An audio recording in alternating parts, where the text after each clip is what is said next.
supports arts and culture. And we like to say, we imagine a world where you remove the barriers for communicating.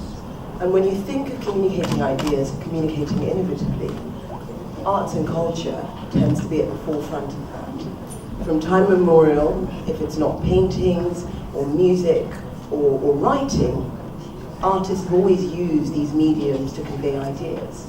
And that's what our brand is about, communicating. So that's part of the reason why we're supporting Women Rising, and of course the Lifehouse and their cause. It's also very important that today, I'm sure I can see people on their phones. We've gone beyond the phone being just a device. It's actually come into our lifestyle. And the Lifehouse is about the lifestyle, and Etislac's about that, and that's the marriage that we have. Now on to Women Rising. At one of the book readings that we had, someone asked, how come we have 3 women shortlisted for the Etislac Prize for Literature? And No Violet said, I'm not even going to answer that. But I wanted to sort of highlight the fact that Women Rising is about celebrating women in the arts and culture. And the 2013 was a particularly interesting year for women in literature. I'll read just a few things. Alice Munro won the Nobel Prize for Literature, a woman. Eleanor Catton, I don't know if I'm saying that right, won the Man Booker Prize, probably the most prestigious literary prize after the Nobel Peace Prize, for her book Luminaries. Kate Atkinson won the Costa Award for the novel category of the Costa Award. And then, of course, we had the Etislac Prize for Literature in its inaugural year. 3 women, Karen Jennings, Finding Sukbeck, Yewande Omotosho, Bomboy, and of course the winner, No Violet Bulawayo, Finding We Need New Names.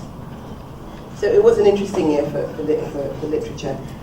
What I'm going to read from is actually not I brought a book by probably one of the most celebrated women, and quite a treat to meet, Ama Ateju, who is one of the patrons of the Etislac Prize for Literature, and someone who's very, very, who writes, a lot of the protagonists in her book tend to be women, doing very interesting things.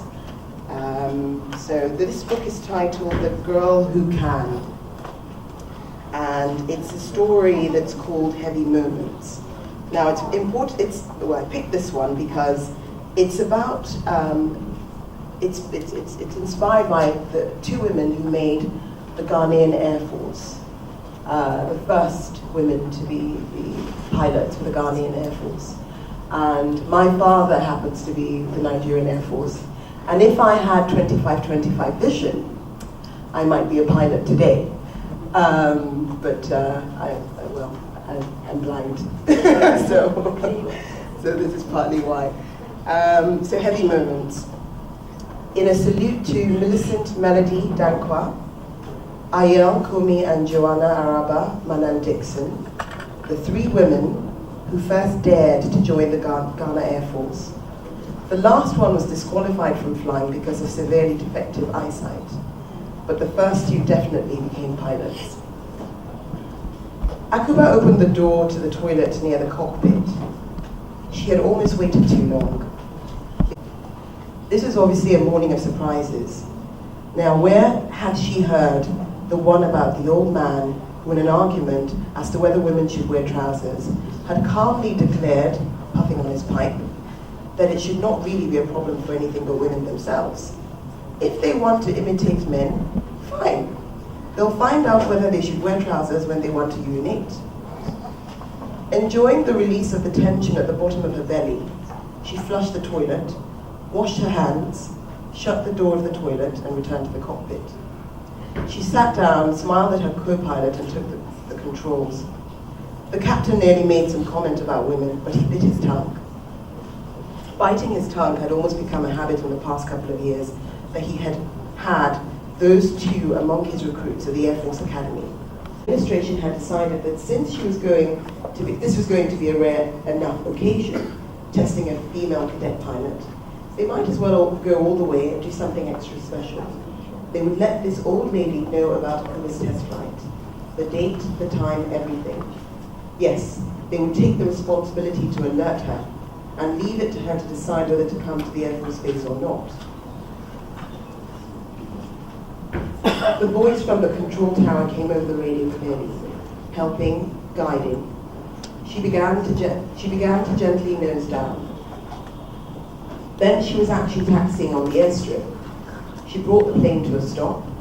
She realized there was quite a crowd waiting for her. In no time at all, the captain and everyone who had been on board were already on the tarmac, looking up at her as she came down. And they started clapping. And then the small crowd at the edge of the airstrip was also clapping. All her colleagues were there, each one of them, those who had already had their tests, and the rest who had been scheduled to come after her. They were all there, waiting. Then someone broke into that mad English song. For she's a jolly good fellow.